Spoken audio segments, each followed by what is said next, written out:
Bom dia, boa tarde, boa noite, pessoal. Bom, voltando aqui para a nossa aula de base da cultura ocidental, vamos falar um pouco sobre a relação que a filosofia tem com a opinião, com a ciência, com a educação, com a ignorância. Vamos pontuar também a alegoria da caverna, de Platão. Vamos falar um pouco sobre tudo isso, lembrando que esse material ele é baseado no conteúdo do professor André Alonso. Recapitulando aquilo que a gente já viu até agora, a filosofia é um novo tipo de saber que surge na Grécia, ok? A gente viu que inicialmente o termo utilizado era sabedoria, e aí depois de que Pitágoras fala que ele não era sábio e sim filósofo, começa-se a utilizar o termo filosofia. As questões abordadas pelos filósofos já haviam sido mencionadas nos mitos e na poesia gnômica. Poesia gnômica é aquela que te traz um conselho, né? Aristóteles aproxima os filomitos e os filósofos. Ambos amam o saber, amam buscar o conhecimento. Mito é a tentativa de racionalização e de explicação das realidades que se desconhecem e que causavam admiração nos homens, ok? Com o advento da filosofia, inicia-se a escrita em prosa. Isso é muito importante, porque é justamente por causa dessa escrita em prosa que se começa a deixar de utilizar os mitos, porque a gente passa a ter uma escrita mais técnico-científica, ok? A prosa é usada também como um canal para expressar conceitos e teorias, não só da filosofia, mas da história, da matemática e de outras ciências. Aristóteles, ele nasceu no ano 384 a.C., na Grécia, tá? Ele tem como antonomasia ou antonomasia o apelido dele, tá? É Estagirita. O que seria essa antonomasia ou antonomásia?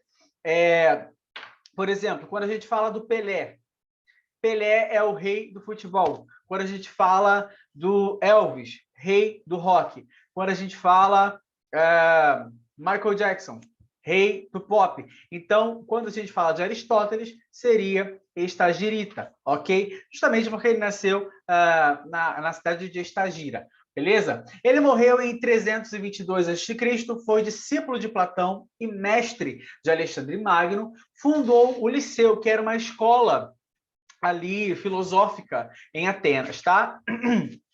Compôs obras nos diversos ramos da filosofia, como a filosofia da natureza, metafísica, psicologia e ética política. Compôs também obras sobre lógica, biologia, poética e retórica. Suas obras foram traduzidas ainda na antiguidade para o latim e no século XIII era conhecido como o filósofo. Tá? Então, na Europa, nas universidades europeias, ele só era chamado como o filósofo, e não como Aristóteles, era o filósofo. Tá? Liceu e a escola dos peripatéticos. Olha que engraçado esse nome, peripatéticos. Tá? O nome Liceu veio do local onde se situava a escola, um ginásio esportivo situado em Atenas e consagrado a Apolo. O termo Liceu significa de lobo, e por isso o termo é, em certas regiões do Brasil, sinônimo de prostíbulo. Então, trazendo esse termo para a língua portuguesa, ele tem uma outra significação, tá? E isso, quando a gente faz esse estudo de buscar um idioma, buscar a origem da palavra, essa etimologia, e trazer para o que a gente vê hoje, lembra da aula de linguística que a gente faz uma comparação, a linguística comparativa, a filologia comparativa, é mais ou menos o que acontece aqui, tudo bem? Desde a antiguidade, circula a história de que Aristóteles ensinava seus discípulos caminhando pelo Liceu, tá? Então, como em grego caminhada, passeio, se significava perípatos. Então, por isso o nome a escola dos peripatéticos, tá? Fazendo referência aos alunos de Aristóteles. Dada a grande importância do ensino da filosofia de Aristóteles, o nome de sua escola entrou para a história e passou a designar um estabelecimento de ensino, de estudo, assim como a Academia de Platão tornou-se um substantivo comum, significando local de ensino ou pesquisa. Tudo bem? Opinião e ciência, educação e ignorância. Aqui a gente começa a estudar um pouco sobre o que se concentra a filosofia de Platão, tá? Que é justamente, perdão, a distinção entre opinião e ciência, tá? A diferença entre o filósofo e o filodoxo, tá? Entre o amante do saber e o amante da opinião. Primeira coisa, ciência é um conhecimento certo, implica uma certeza de conhecimento adquirida por meio de uma demonstração. Então, tudo na ciência você precisa demonstrar, você precisa comprovar, ok? Distingue-se, portanto, da opinião, pois a ciência é a certeza do conhecimento, tá? Ela nos faz conhecer as coisas por meio das causas. Ter a ciência de algo é ter conhecimento perfeito, tudo bem? Já a opinião é o assentimento que se dá a uma das possíveis soluções por parecer ser a mais provável, tudo bem? Então, a gente dá uma opinião por achar que aquilo é mais provável, mas temendo que haja uma outra resposta correta, tudo bem? Não se tem certeza, na verdade, se tem medo de que a posição contrária seja a verdadeira. Então, a opinião, você dá... Você tem uma resposta incerta, tá? Você tem uma resposta imperfeita. Já a ciência, você tem um conhecimento certo, você tem um conhecimento perfeito, e não é opinativo. Você tem a certeza daquilo, tudo bem? Ciência e a opinião ocupam, dessa forma, patamares diferentes de conhecimento. A ciência é um conhecimento perfeito, a opinião um conhecimento imperfeito. É uma suposição, digamos assim, tá? Platão nasceu por volta dos anos 424 a.C., provavelmente em Atenas, morreu em 348 a.C., foi discípulo de Sócrates e mestre de Aristóteles. Fundou a Academia, que é a escola filosófica em Atenas.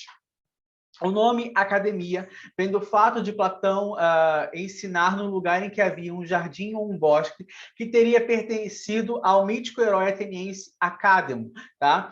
E onde ele tinha sido sepultado. Por causa de Acádemo, o Academo, não sei a pronúncia correta, o bosque era chamado Acadêmia, beleza? Então aqui tem o porquê do nome da escola de Platão ter esse nome. Platão e sua abordagem filosófica.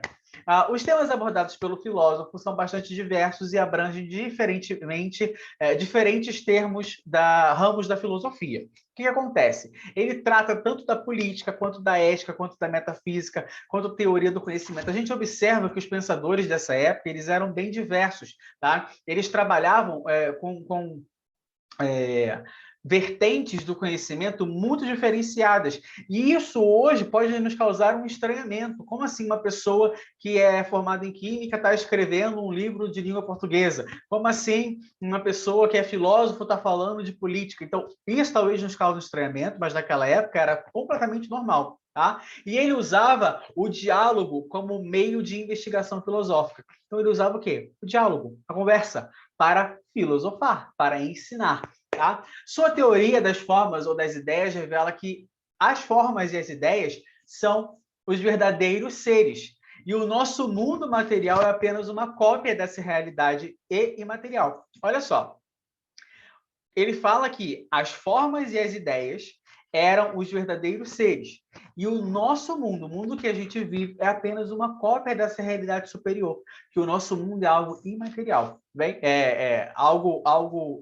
Uma cópia, um reflexo apenas, tudo bem? As formas imateriais fazem parte de um núcleo da filosofia de Platão. Por isso, usa-se o adjetivo platônico como sinônimo de imaterial, de não concreto. Então, as formas e as ideias seriam esse algo imaterial, seriam esse algo platônico, algo não concreto. Tá? Ele recorria a vários exemplos da matemática e da geometria para ilustrar o desenvolvimento de suas teorias. Então, ele utilizava uma ciência que não era, digamos assim, humana, né, filosófica, como a gente separa hoje, mas para dar exemplos. Isso é muito interessante. A República de Platão. Primeira coisa, a República, a gente, quando estuda direito constitucional, a gente aprende a primeira diferença aqui, né, réis pública, que vem a junção da palavra res pública, ou seja, coisa do povo, tá? Para o povo. Então, perdão, nesse livro, nesse contexto aqui que ele cria, ele fala sobre imaginar uma cidade governada por reis filósofos, tá? Então ele traz uma questões relativas à educação e à formação dos cidadãos, tá? Ele descreve o estado da alma humana relativamente à educação ou à falta dela. Então ele mostra aqui como é o ser humano que tem uma educação e como é o ser humano que não tem a educação. E aí ele faz a alegoria da caverna. Eu não vou passar por todo esse contexto da alegoria da caverna, eu vou fazer algo muito breve, mas ele mostra... depois vocês podem ler isso com mais calma, o material vai estar aqui no link da descrição do vídeo, mas ele fala que havia pessoas que eram como se estivessem presas, tá? E elas não tinham como se mover, elas estavam presas nas mãos, nos pés, acorrentadas e no pescoço, ou seja, ela não tinha mobilidade, não conseguia ver nada. E só conseguia olhar para frente. Tá? E ali na frente apareciam algumas sombras, porque na parte de trás havia um muro e atrás do muro havia uma chama e pessoas, pelo que eu entendo, trabalhando, porque falava de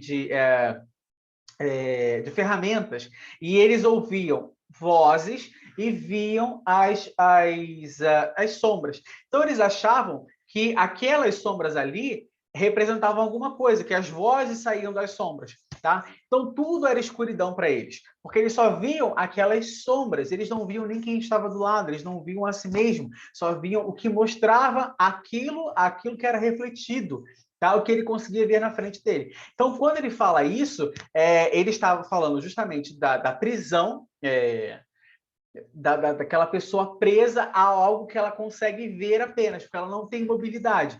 E ela fala também que essas pessoas consideram que a sombra era a realidade, mas na verdade ela não sabia aquilo ali, né? Ela não sabia que aquilo não era real, porque ela só sabia aquilo, ela só tinha aquilo como verdade. Tá? E ele fala também que se essa pessoa fosse libertada e conseguisse ir para a superfície, saísse dessa caverna, ela teria um desconforto muito grande, porque pensa, se estiver tudo escuro, vou apagar aqui, eu vou sumir durante alguns segundos. Vou sumir durante alguns segundos.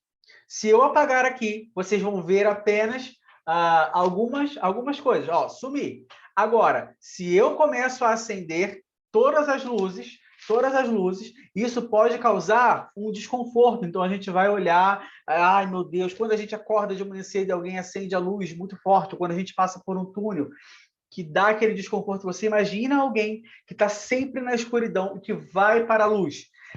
Ela vai ter um desconforto na vista, então isso causa um problema. Uma outra questão, quando nós estamos estudando, trabalhando, de repente, eu, por exemplo, trabalho muito com a perna dobrada. Quando eu estico as pernas, eu sinto dores no joelho, porque eu passei muito tempo na mesma posição. Inclusive, pessoas que digitam, trabalham fazendo movimentos repetitivos, isso causa um problema. Então, imagina essas pessoas que estão acorrentadas na mesma posição. Iriam sentir dores nas juntas, iriam sentir dores musculares, iriam sentir dor na vista. Por quê? Porque iria sair daquela zona onde ele estava, que não era nenhuma zona de conforto, mas era uma zona que ele já estava acostumado a ver as sombras, ao pensar que as sombras falavam e naquela posição em que estava. Então, isso, ao sair dali e ao começar a enxergar num primeiro instante, causa dor. Então, a verdade, o conhecimento, inicialmente, vai causar uma dor. Mas depois que ele tem a sua vista, a sua visão já estabelecida, seu corpo já está estabelecido, já está tranquilo, tudo bem, ele não consegue se imaginar voltando para aquele lugar. Mas ele precisa mostrar para as pessoas que estão naquela caverna que existe algo além, que existe algo melhor. Então ele mostra também que precisa se voltar. E ao voltar para a escuridão causa um desconforto. Porque quando você tem a visão de algumas coisas, quando você conhece algumas coisas, muito provavelmente você não vai retornar para o ponto zero de conhecimento, porque isso vai te causar um desconforto muito grande. Então, ele fala também disso, tá? Ele fala justamente que nós, seres humanos, somos prisioneiros dentro de uma caverna, tá? Nós somos ignorantes na maioria das vezes, que a nossa caverna é o símbolo da ignorância, e nós estamos aprisionados, a gente nem sequer sabe que tem algo fora da caverna, e que o conhecimento, ele causa um desconforto, ele causa dores, o conhecimento causa dores. Então, ao sermos retirados da caverna, ou seja, da nossa indigência intelectual, encontramos um mundo luminoso, ou seja, um símbolo de inteligência. E essa iluminação que a gente recebe, ou seja, o conhecimento, ele nos causa um desconforto. Vamos pensar aqui, por exemplo, para preparar essa aula, para estudar para uma prova, para terminar uma licenciatura, um mestrado, um doutorado, isso causa dores, isso causa renúncia, isso causa dor de cabeça. Então, o conhecimento, ele causa dores, porém, ele nos abre a vista. Ele nos abre, ele nos faz conhecer outras coisas. E quando nós conhecemos outras coisas, muito provavelmente a gente não vai voltar para o ponto zero. É justamente isso. E ele também fala o seguinte, que quem sai da caverna, tem o dever, tem a obrigação de voltar e buscar quem está na caverna, de mostrar para aquelas pessoas que existe algo melhor, que existe luz fora da caverna, que existe um outro lugar fora da caverna, que as pessoas podem andar, que as pessoas não vão ficar acorrentadas. E aí é justamente isso, tá? O filósofo ele fala que é fundamental, Platão fala que é fundamental instruir as pessoas, tá? Levar o conhecimento às pessoas. Então, por exemplo, nós que estudamos, que nos formamos, que damos aulas para outras pessoas, nós estamos instruindo as pessoas, nós estamos levando o conhecimento para elas. Então, nós estamos automaticamente tirando a pessoa dessa caverna da falta de conhecimento para a luz do conhecimento. Isso é muito legal de se pensar, porque você imagina qual é a função que você tem no mundo, por exemplo, tá? E justamente o sol seria, no caso aqui, seria o conhecimento, né? Seria o bem, seria a contemplação do bem. O sol, a iluminação, seria isso. Então, a gente tem o dever de buscar essas pessoas, até porque, quando a gente pensa na filosofia, a gente precisa lembrar que o caminho do conhecimento é um caminho ascendente, é um caminho para cima. Você precisa levar a pessoa para fora daquela caverna. Tá? Então, o ser humano, ele é inteligente por natureza. Ele busca conhecimento desde sempre. Ele é curioso desde sempre. Criança, a gente pode pensar numa criança. A criança não pode ver a tomada, que ela quer colocar o dedo na tomada. Ela quer saber o que tem ali. Muitas das vezes as crianças sofrem alguns acidentes por pura curiosidade. Então, o ser humano, ele é curioso por natureza. O ser humano é inteligente por natureza. E essa inteligência, ela precisa ser trabalhada, tá? A filosofia é um saber que tem raízes na natureza humana, tá? A busca filosófica, ela é universal, ela nasce com o homem, ela faz parte da natureza do homem, tudo bem? E aí existem algumas partes do material, eu vou passar muito brevemente aqui, só para fazer uma contextualização, que é, por exemplo, quando ele fala, se não é preciso filosofar, é preciso filosofar. E quando ele está tratando desse ponto, é justamente assim, olha, se você acredita que não tem que filosofar, tudo bem, você já está filosofando por dizer que não precisa filosofar. Tá? Ao apresentar esses argumentos e construir um raciocínio que demonstre uma afirmação, ele já está filosofando. Se ele disser para mim que ele não precisa filosofar e ele pontuar o porquê que ele não precisa filosofar, ele já está filosofando. Isso é muito interessante. Então, quando, por exemplo, ele fala assim, tá mostrando um contexto de Odisseu, né? E aí ele fala, olha, eu ordeno que vocês não me obedeçam.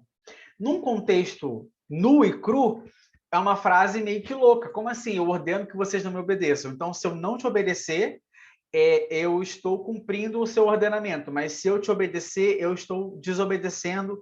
Enfim, parece louco. Mas, na verdade, é quando eles estavam navegando e estavam passando por seres místicos que cantavam. E quando eles cantam, quando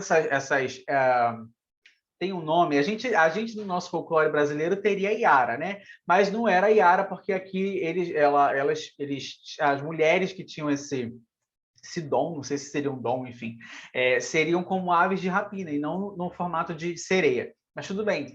Quando elas cantavam, elas seduziam os homens e depois os devoravam. Então aqui, Odisseu ele fala o seguinte, olha, me amarrem, e caso eu dê ordem para vocês me soltarem, vocês me amarrem mais ainda. Ou seja, se eu ordenar ser liberto, não me obedeçam. É justamente isso. Então tem um contexto por trás, tá? É justamente isso. O não filosofar é filosofar também. O dizer que não precisa de algo é filosofar também, tudo bem? E há também um outro ponto quando ele fala eu não sou ninguém. Eu achei isso brilhante. Nesse contexto é quando eles estão numa caverna, numa toca de um ciclope, tá? E aí o ciclope chega e percebe que tem algumas pessoas ali com o Odisseu. E o Odisseu faz o seguinte: manda cachaça para esse cara, pro ciclope, taca ali cachaça nele, o cara fica bêbado, e aí ele pergunta pro Odisseu: quem é você? Quem é você? E o Odisseu fala para ele: eu sou ninguém. Eu sou ninguém. E mete-lhe esqueci o nome agora, o arpão dele lá, a arma dele, no olho do Ciclope. O Ciclope fica cego, começa a gritar. Todo mundo ali que era amigo de Odisseu mete o pé, sai dali. E aí vem os outros Ciclopes boladões, falam aí, o que aconteceu? O que tá rolando? Quem fez isso com você? E aí ele fala, foi ninguém. E quando ele fala foi ninguém, os outros ciclopes, tá bom, você se machucou sozinho, o problema é seu. E vão embora. E aí fica por isso. É brilhante. Então, quando a gente pensa o não filosofar é filosofar, quando ele fala eu sou ninguém, aqui é justamente isso. Ele não está filosofando, mas ele filosofou. E quando ele fala eu não sou ninguém, quando ele o Ciclope depois usa dizendo que era ninguém, olha aqui o contexto. Tá? Ele se safa justamente por isso. É muito interessante. O homem é um ser racional, tá? A razão é aquilo de próprio ao homem, tá? É o que faz com que ele seja distinto dos outros seres, dos demais seres, tá? Ele pode ser igualado ou mesmo superado nos demais aspectos, mas a razão faz dele algo único. Sêneca, tá? Diz que a razão é o que há de mais excelente no homem, tudo bem? Lembrando, tem um versículo que fala, João 8,32 fala, e conhecereis a verdade, e a verdade vos libertará. Lembra da aula passada que eu falei justamente disso? Que o homem sempre vai buscar a verdade? Que o homem sempre vai buscar o conhecimento? Porque a filosofia é liberdade? É justamente nesse ponto, porque a filosofia, ela traz a liberdade, e a filosofia, ela busca conhecer a verdade. E aqui é justamente isso, conhecereis a verdade, e a verdade vos libertará. O homem busca o conhecimento, pois busca a verdade. O prisioneiro da caverna, ao conhecer a verdade, tornou-se, de fato, livre. Tá? Quando você conhece a verdade, você se liberta, e você não quer voltar para o cativeiro. O desejo de saber é inato ao homem, a gente viu isso também, tá? Deixa eu ver. Santo Agostinho mostra que o homem foge do erro, pois não quer ser enganado e ama a verdade, pois é na fruição desta que consiste a vida feliz. Então ele diz aqui, Santo Agostinho fala que a vida feliz, ela depende da verdade, tá? A verdade é algo tão fundamental para o ser humano que ela deve sobrepor, inclusive, a amizade. Até Platão fala, Sócrates é de fato meu amigo, mas a verdade é mais minha amiga. Quer dizer que a verdade é muito mais amiga do que Sócrates. Tudo bem?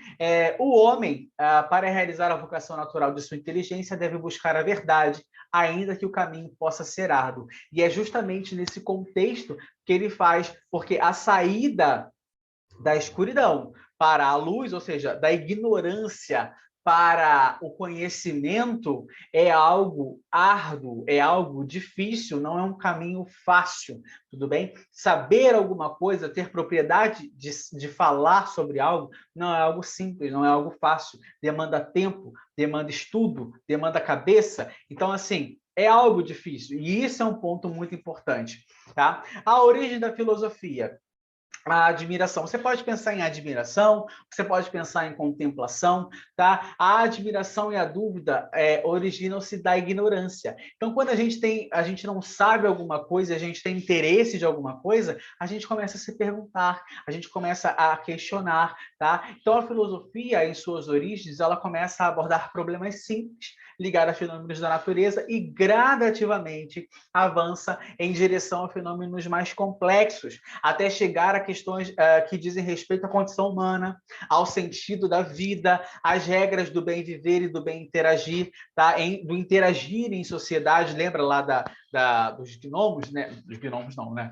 Da poesia da sapiência. Então, é justamente isso. Trata também de questões bastante complexas, como a existência de Deus e os atributos divinos, e também se fala muito disso, de que o homem está sempre abaixo de Deus, tá? É assim, um saber que é buscado por si mesmo e não em virtude de outra coisa. Lembra do exemplo que ele dá dos três tipos de pessoas? Aquele que vai para vender, para ganhar dinheiro, aquele que vai para competir e aquele que vai para ser espectador, para aprender. Então, e ele busca o conhecimento pelo conhecimento. Ele não busca A para ganhar B, ele busca A para A, tá? Quando o homem se depara com algo cuja causa desconhece, fica admirado, espantado, tá? A ignorância, portanto, é o que faz admirar-se e encontrar-se em dúvida. Então, quando a gente vê alguma disciplina, alguma coisa, a gente fala, nossa, isso aqui deve ser muito difícil. Ou a gente se debruça em conhecer aquilo, ou a gente simplesmente vai ouvir alguém explicar e vai absorver algo. Essa parte é muito interessante. Eu fiz uma explicação na aula passada falando sobre o ócio, porque foi uma das questões que fez com que a filosofia começasse a se expandir, que o ócio é a condição para a filosofia. Por quê? O homem só se dedicou à filosofia de modo mais direto e regular após ter conseguido reunir aquilo que era necessário não apenas para sobreviver, mas o que era essencial também para o seu conforto e bem-estar. Ou seja, quando o homem conseguiu dinheiro, olha que engraçado, quando o homem conseguiu dinheiro, conseguiu se manter, eu estou falando de dinheiro, mas era se manter, né? A sua subsistência, a sua existência ali, ele passa a se dedicar ao ócio. Mas o que seria esse ócio? Tá? Seria um estado chamado de tempo livre ou hora do lazer, mas, na verdade, vem de escole, do termo grego, que para a gente hoje é escola. Só que, nesse caso aqui, está falando de um conceito de estado de liberdade, um estado que te permita dedicar-se ao cultivo do espírito, à instrução, a enriquecer-se intelectualmente. Tá? E aí eu volto a dizer que, se eu não me engano, no livro de Timóteo, fala justamente sobre as viúvas e fala que a mulher não deve ser ociosa. Mas quando ele fala disso, ele não está falando que a mulher não deve deixar de trabalhar, de ficar à toa. Está falando justamente que a mulher não deveria receber instrução. Mas isso é um tópico muito interessante, porque existem relatos que algumas cartas de alguns livros não foram propriamente escritos por Paulo. Então, seria um plágio justamente para eliminar uma passagem da importância feminina nos tempos bíblicos. Então, por isso, de repente, ser usado o termo ócio para falar que a mulher não deve ser ociosa. Inclusive, tem uma passagem que fala da mulher samaritana, onde os discípulos se deparam com Jesus falando com a mulher samaritana ali no poço de Jacó, na parte que ele quer beber água, etc. Porque justamente os samaritanos e os judeus eles tinham problemas entre si, e também porque Jesus estava falando com uma mulher, e isso era um absurdo. Como assim ele está conversando com a mulher? Como assim ele está instruindo uma mulher se uma mulher não precisa, não pode ou não deve receber orientação, não deve ser ensinada? Porque eles colocavam como se a mulher fosse algo abaixo. Então, talvez tenha essa concepção, tá? Da palavra ócio. Eu fiz essa volta, mas só para explicar o ócio. Que o ócio aqui não é de não fazer nada. O ócio aqui é justamente da busca pelo conhecimento, da busca pela espiritualidade, da busca por algo intelectual. Tudo bem? O ócio, não, nesse caso, não é visto como o nosso ócio de hoje, de não fazer nada, de ficar à toa. Não é isso. Tudo bem? A oposição entre o ócio letrado, de que falou Cícero, e o ócio, como entendemos modernamente, está magnificamente sintetizada em uma frase de uma das cartas de Sêneca. o filósofo mostra que a filosofia é como uma muralha que nos cerca e nos protege tão fortemente que contra ela nada pode a fortuna, ou seja, o destino, com todo o seu maquinário.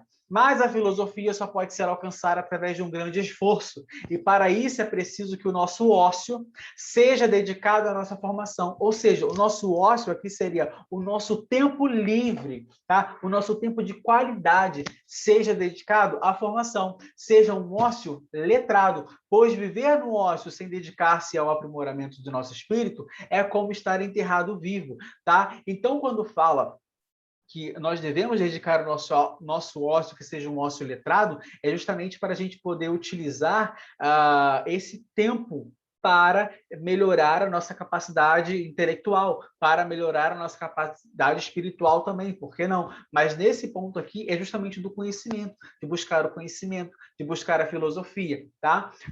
Vamos ler aqui. O ótimo, que seria, no caso do latim, era todo e qualquer tempo livre, mas vai se especificando como escolhe para significar o tempo livre e a despreocupação que permitiam ao indivíduo dedicar-se a questões suas pessoais, bem como ao cultivo do espírito.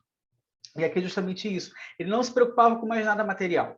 Ele não precisava, não é trabalhar, mas não tinha preocupação igual hoje em dia, nós temos preocupação com contas, com boletos, com impostos, etc. E a gente ainda tem que se dedicar ao estudo. Então, quando a gente encontra o ócio, ou seja, nosso tempo livre, aqui precisaria ser letrado, ou seja, voltado não para redes sociais, voltado não para a televisão, mas voltado para o conhecimento. Tudo bem? O ócio ou estar ocioso para o bom romano é algo muito positivo, fonte de bens espirituais e intelectuais.